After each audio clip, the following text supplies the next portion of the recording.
I'd like to tell you about the strangest secret in the world. Some years ago, the late Nobel Prize-winning Dr. Albert Schweitzer was being interviewed in London, and a reporter asked him, "Doctor, what's wrong with men today?" And the great doctor was silent a moment, and then he said, "Men simply don't think." It's about this that I want to talk with you.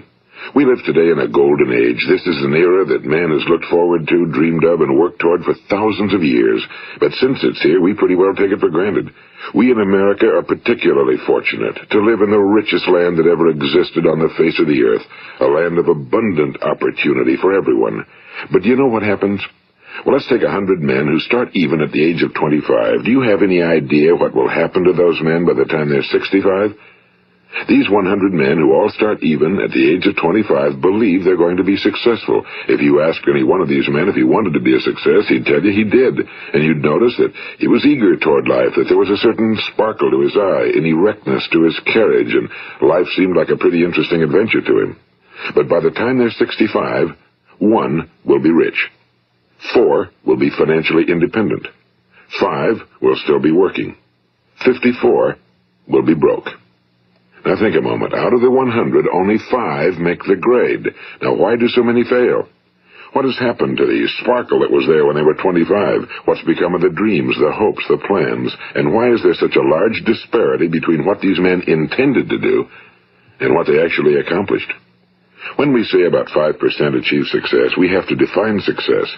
And here's the best definition I've ever been able to find. Success is the progressive realization of a worthy ideal. If a man is working toward a predetermined goal and knows where he's going, that man is a success. If he's not doing that, he's a failure. Success is the progressive realization of a worthy ideal. Rollo May, the distinguished psychiatrist, wrote a wonderful book called Man's Search for Himself. And in this book he says, the opposite of courage in our society is not cowardice. It is conformity. And there you have the trouble today. It's conformity, people acting like everyone else without knowing why, without knowing where they're going. Now think of it. In America right now, there are over 18 million people 65 years of age and older. And most of them are broke. They're dependent on someone else for life's necessities. Now, we learn to read by the time we're 7. We learn to make a living by the time we're 25. Usually by that time, we're not only making a living, we're supporting a family. And yet by the time we're 65, we haven't learned how to become financially independent in the richest land that has ever been known. Why? We conform. And the trouble is that we're acting like the wrong percentage group, the 95 who don't succeed. Now, why do these people conform? Well, they really don't know. These people believe that their lives are shaped by circumstances, by things that happen to them, by exterior forces. They're outer-directed people. A survey was made one time that covered a lot of men, working men, and these men were asked, "Why do you work? Why do you get up in the morning?" 19 out of 20 had no idea. If you ask them, they'll say, well, everyone goes to work in the morning, and that's the reason they do it, because everyone else is doing it. Now let's get back to our definition of success. Who succeeds? The only person who succeeds is the person who is progressively realizing a worthy ideal. He's the person who says, I'm going to become this, and then begins to work toward that goal. I'll tell you who the successful people are. A success is the school teacher who's teaching school because that's what he or she wants to do. The success is the woman who's a wife and mother because she wanted to become a wife and mother and is doing a good job of it. The success is the man who runs the corner gas station because that was his dream. That's what he wanted to do. The success is the successful salesman who wants to become a top-notch salesman and grow and build with his organization. A success is anyone who is doing deliberately a predetermined job because that's what he decided to do deliberately. But only 1 out of 20 does that. That's why today there isn't really any competition unless we make it for ourselves. Instead of competing, all we have to do is create. You know, for 20 years, I looked for the key which would determine what would happen to a human being. Was there a key I wanted to know which would make the future a promise that we could foretell to a large extent? Was there a key that would guarantee a person's becoming successful if he only knew about it and knew how to use it? Well, there is such a key, and I've found it. Have you ever wondered why so many men work so hard and honestly without ever achieving anything in particular, and others don't seem to work hard and yet seem to get everything? They seem to have the magic touch. You've heard them say that about someone. Everything he touches turns to gold. And have you ever noticed that a man who becomes successful tends to continue to become successful? And on the other hand, have you noticed how a man who's a failure tends to continue to fail? Well, it's because of goals. Some of us have goals, some don't. People with goals succeed because they know where they're going. It's that simple. Think of a ship leaving a harbor, and think of it with the complete voyage mapped out and planned. The captain and crew know exactly where it's going and how long it'll take. It has a definite goal. Now, 9,999 times out of 10,000, it will get to where it started out to get. Now, let's take another ship, just like the first, only let's not put a crew on it or a captain at the helm. Let's give it no aiming point, no goal, no destination. We just start the engines and let it go. I think you'll agree with me that if it gets out of the harbor at all, it will either sink or wind up on some deserted beach, a derelict. It can't go anyplace because it has no destination and no guidance, and it's the same with a human being. Take the salesman, for example. There's no other person in the world today with the future of a good salesman. Selling is the world's highest paid profession, if we're good at it, and if we know where we're going. Every company needs top-notch salesmen, and they reward those men. The sky's the limit for them. But how many can you find? Someone once said the human race is fixed, not to prevent the strong from winning, but to prevent the weak from losing. The American economy today can be likened to a convoy in time of war. The entire economy is slowed down to protect its weakest link, just as the convoy had to go at the speed that would permit its slowest vessel to remain in formation. That's why it's so easy to make a living today. It takes no particular brains or talent to make a living and support a family today. So we have a plateau of so-called security, if that's what a person's looking for. But we do have to decide how high above this plateau we want to aim. Now let's get back to the strangest secret in the world, the story that I wanted to tell you today. Why do men with goals succeed in life and men without them fail? Well, let me tell you something which, if you really understand it, will alter your life immediately. If you understand completely what I'm going to tell you from this moment on, your life will never be the same again. You will suddenly find that good luck just seems to be attracted to you. The things you want just seem to fall in line, and from now on you won't have the problems, the worries, the gnawing lump of anxiety that perhaps you've experienced before. Doubt, fear, well, they'll be things of the past. Here's the key to success and the key to failure. We become what we think about. Now let me say that again. We become what we think about. Throughout all history, the great wise men and teachers, philosophers and prophets have disagreed with one another on many different things. It's only on this one point that they are in complete and unanimous agreement. Listen to what Marcus Aurelius, the great Roman emperor, said. A man's life is what his thoughts make of it.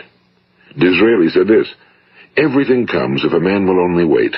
I've brought myself by long meditation to the conviction that a human being with a settled purpose must accomplish it, and that nothing can resist a will that will stake even existence for its fulfillment. Ralph Waldo Emerson said this, a man is what he thinks about all day long. William James said, the greatest discovery of my generation is that human beings can alter their lives by altering their attitudes of mind. And he also said, we need only in cold blood act as if the thing in question were real, and it will become infallibly real by growing into such a connection with our life that it will become real. It will become so knit with habit and emotion that our interest in it will be those which characterize belief.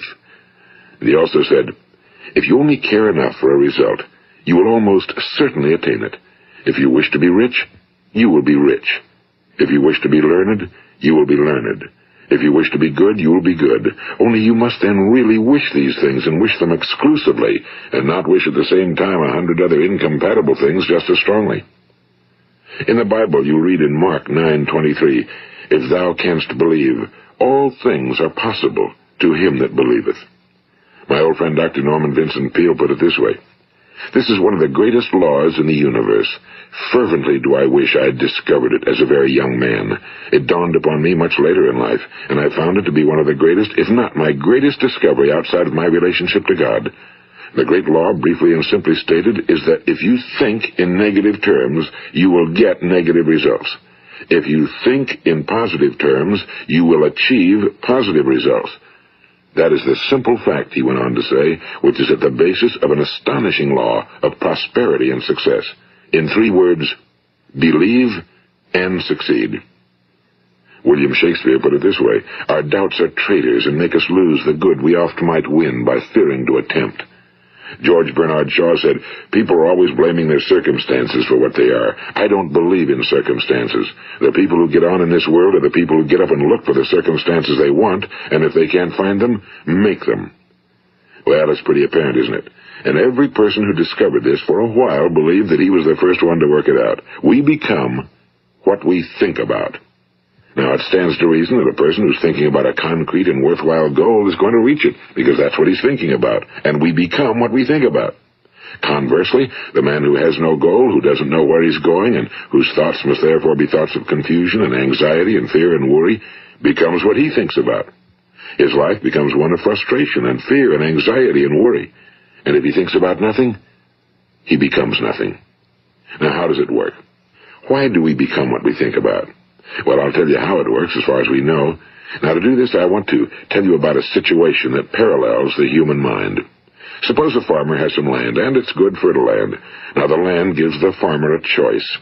He may plant in that land whatever he chooses. The land doesn't care. It's up to the farmer to make the decision. Now, remember, we're comparing the human mind with the land because the mind, like the land, doesn't care what you plant in it. It will return what you plant, but it doesn't care what you plant. Now, let's say that the farmer has 2 seeds in his hand. One is a seed of corn. The other is nightshade, a deadly poison. He digs 2 little holes in the earth, and he plants both seeds, one corn, the other nightshade. He covers up the holes, waters, and takes care of the land, and what will happen? Invariably, the land will return what's planted. As it's written in the Bible, as ye sow, so shall ye reap. Now remember, the land doesn't care. It'll return poison in just as wonderful abundance as it will corn. So up come the 2 plants, one corn, one poison. Now, the human mind is far more fertile, far more incredible and mysterious than the land, but it works the same way. It doesn't care what we plant. Success, failure. A concrete, worthwhile goal, or confusion. Misunderstanding, fear, anxiety, and so on. But what we plant, it must return to us.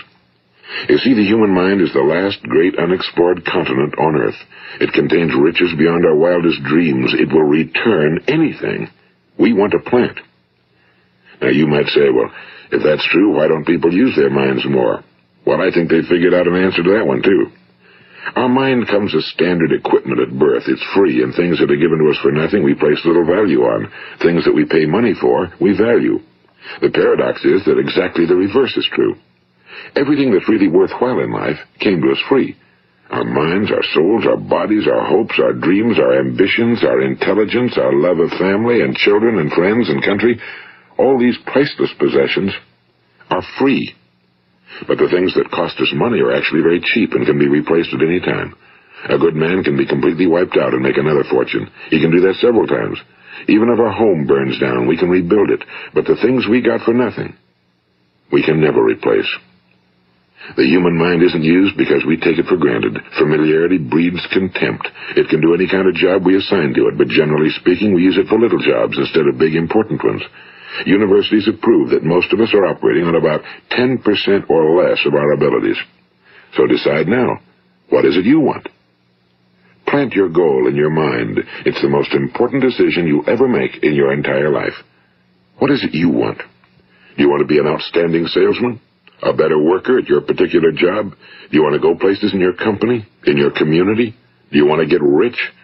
All you've got to do is plant that seed in your mind, care for it, work steadily toward your goal, and it will become a reality. It not only will, there's no way that it cannot. You see, that's a law, like the laws of Sir Isaac Newton, the laws of gravity. If you get on top of a building and jump off, you'll always go down. You'll never go up, and it's the same with all the other laws of nature. They always work. They're inflexible. Think about your goal in a relaxed, positive way. Picture yourself in your mind's eye as having already achieved this goal. See yourself doing the things you will be doing when you've reached your goal. Ours has been called the phenobarbital age, the age of ulcers and nervous breakdowns and tranquilizers, at a time when medical research has raised us to a new plateau of good health and longevity. Far too many of us worry ourselves into an early grave trying to cope with things in our own little personal ways without learning a few great laws that will take care of everything for us. These things we bring on ourselves through our habitual way of thinking. Every one of us is the sum total of his own thoughts. He is where he is because that's exactly where he really wants to be, whether he'll admit that or not. Each of us must live off the fruit of his thoughts in the future, because what you think today and tomorrow, next month and next year, will mold your life and determine your future. You're guided by your mind. I remember one time I was driving through eastern Arizona, and I saw one of those giant earth-moving machines roaring along the road at about 35 miles an hour with what looked like 30 tons of dirt in it. A tremendous, incredible machine, and there was a little man perched way up on top with the wheel in his hands guiding it. And as I drove along, I was struck by the similarity of that machine to the human mind. Just suppose you're sitting at the controls of such a vast source of energy. Are you going to sit back and fold your arms and let it run itself into a ditch? Or are you going to keep both hands firmly on the wheel and control and direct this power to a specific, worthwhile purpose? It's up to you. You're in the driver's seat.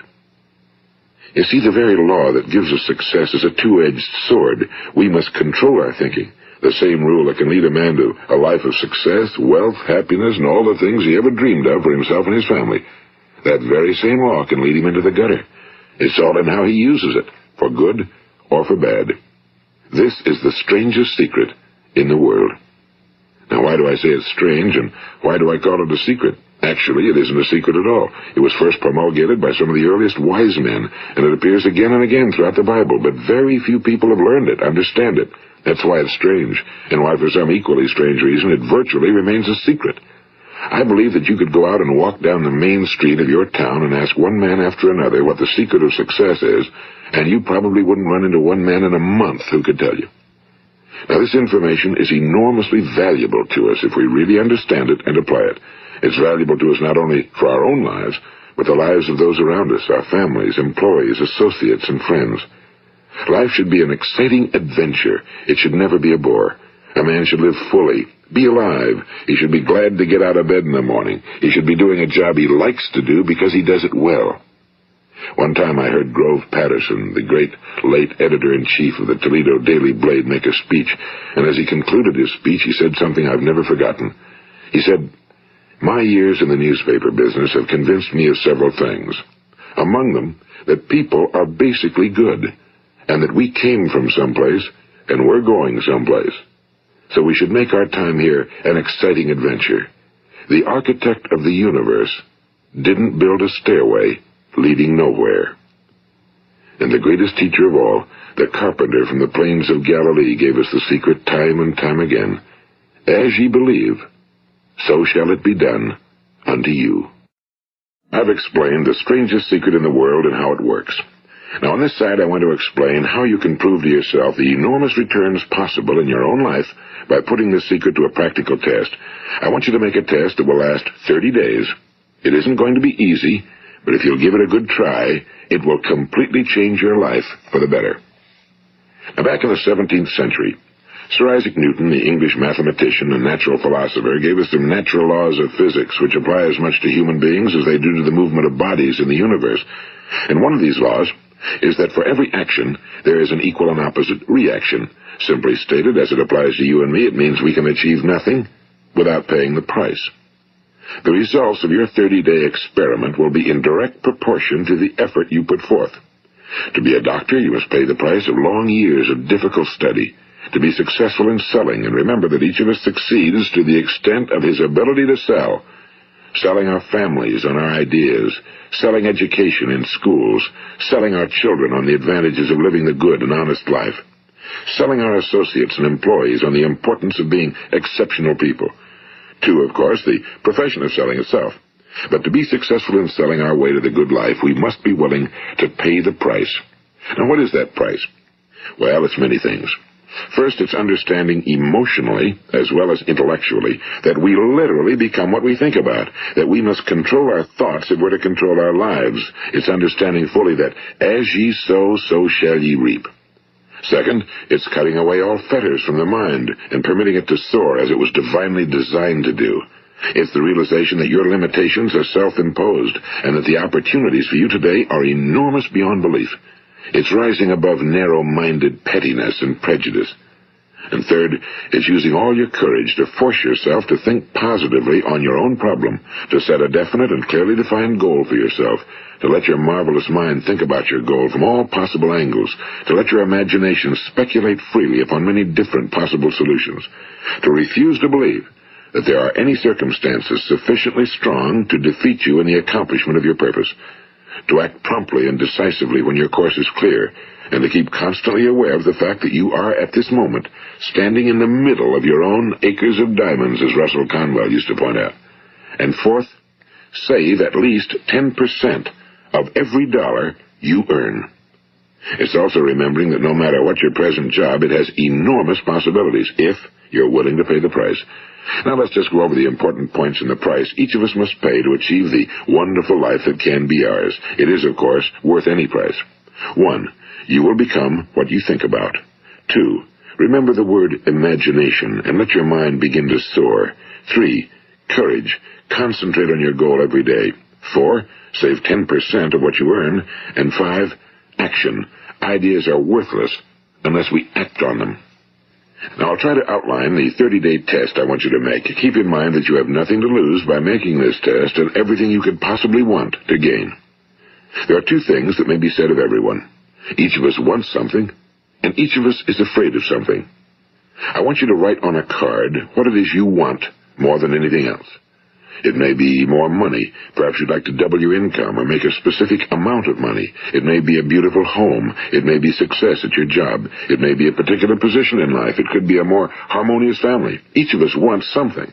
Now write down on your card specifically what it is you want. Make sure it's a single goal and clearly defined. You needn't show it to anyone, but carry it with you so that you can look at it several times a day. Think about it in a cheerful, relaxed, positive way each morning when you get up, and immediately you have something to work for, something to get out of bed for, something to live for. Look at it every chance you get during the day and just before going to bed at night. And as you look at it, remember that you must become what you think about, and since you're thinking about your goal, you realize that soon it will be yours.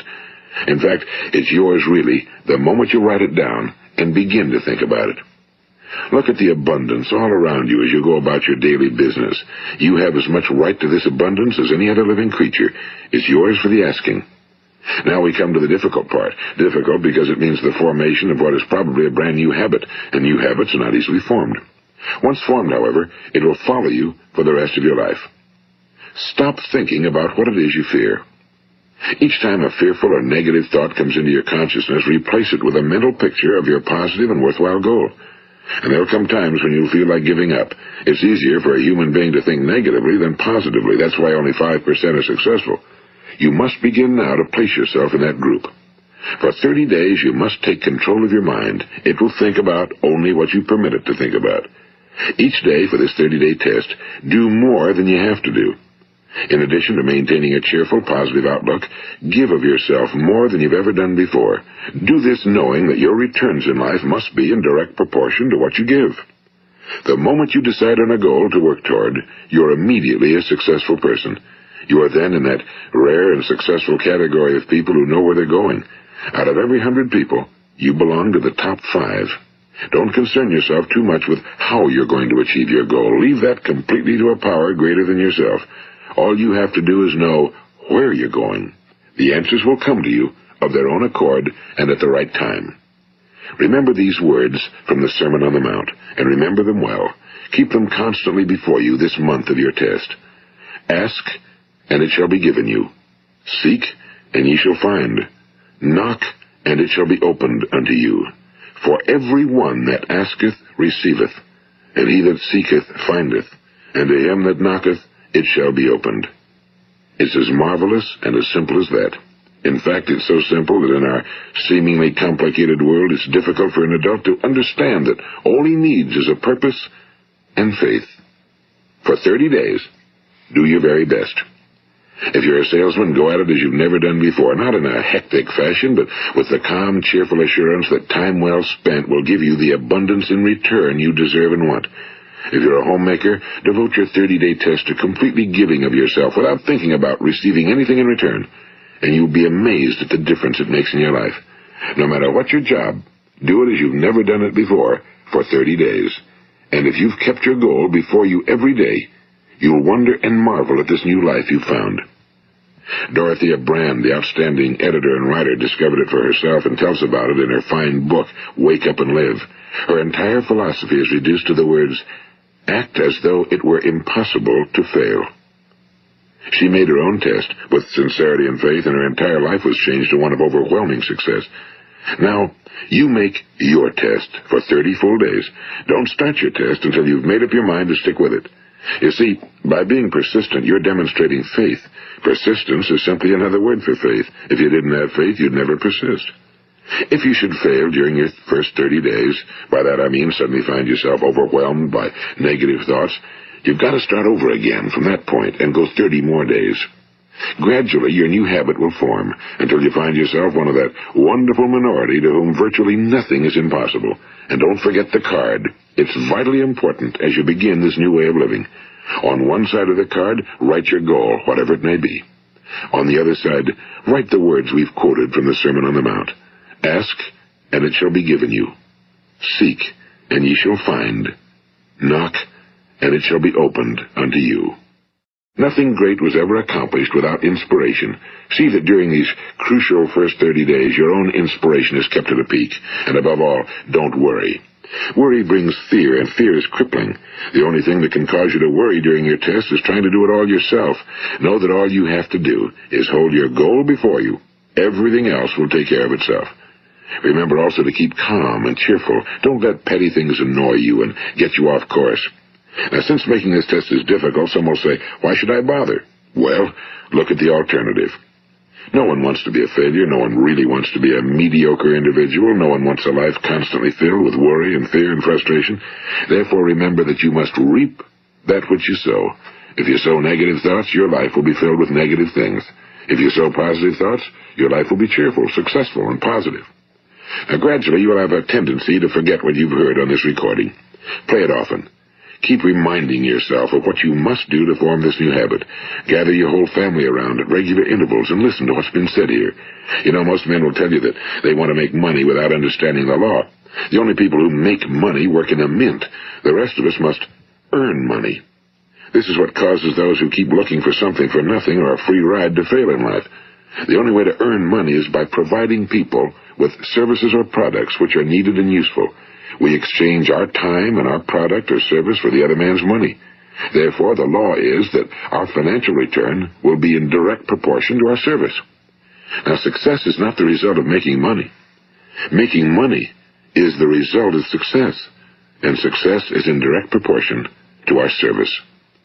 Most people have this law backwards. They believe that you're successful if you earn a lot of money. The truth is that you can only earn money after you're successful. It's like the story of the man who sat in front of the stove and said to it, give me heat, and then I'll add the wood. How many men and women do you know, or do you suppose there are today, who take the same attitude toward life? There are millions.